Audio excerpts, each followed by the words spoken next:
Gold spikes, silver holds $23 as OPEC fights oil's no inflation signal ahead of Fed minutes. The gold price fell back from a sudden two-week high Wednesday as global stock markets slipped ahead of today's release of meeting minutes from the US Fed's latest interest rate rise, but crude oil extended its five-session rally after major producer Saudi Arabia said its rolling cuts to output will and Russia said they will continue curbing output and exports.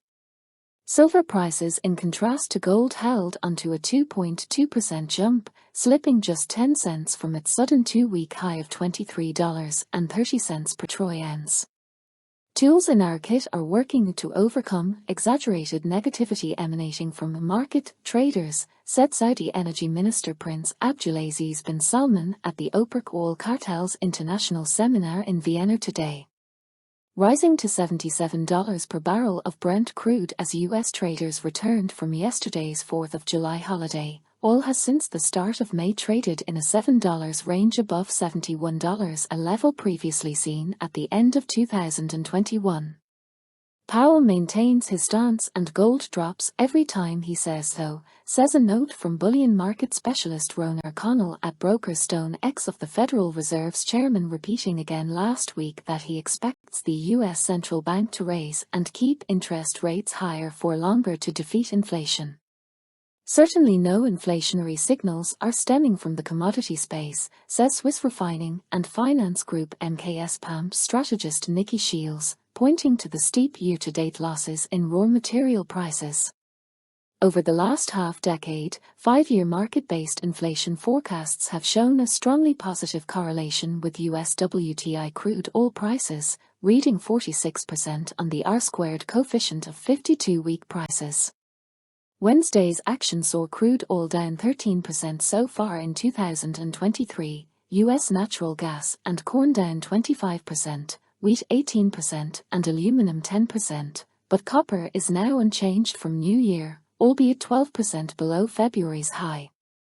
Gold priced in dollars meantime spiked to $1,935 per troy ounce, up 6.6% for 2023 so far as data for U.S. factory orders from May badly missed analyst forecasts, adding to this morning's gloomy services sector surveys for June from Japan and the Eurozone.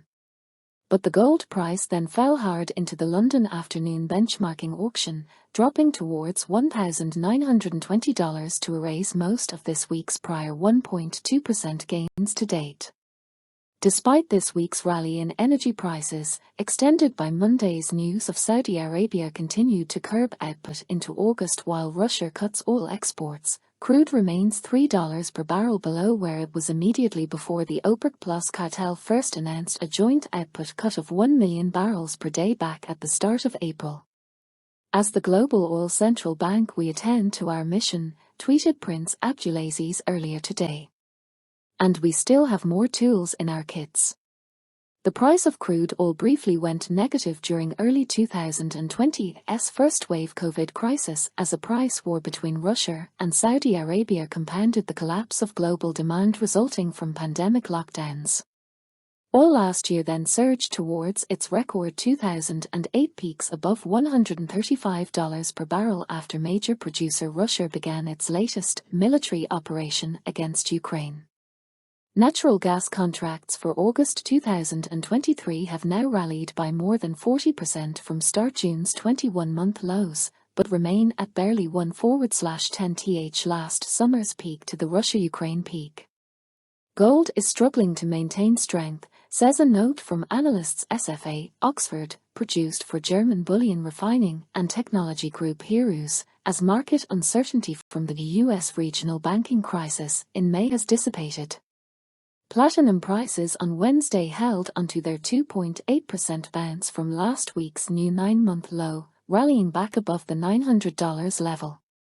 System metal palladium, which finds 9/10 ths of its end-use demand from auto catalysts for reducing harmful emissions from gasoline engines, meantime held around $1,240 per troy ounce, the cheapest since December 2018.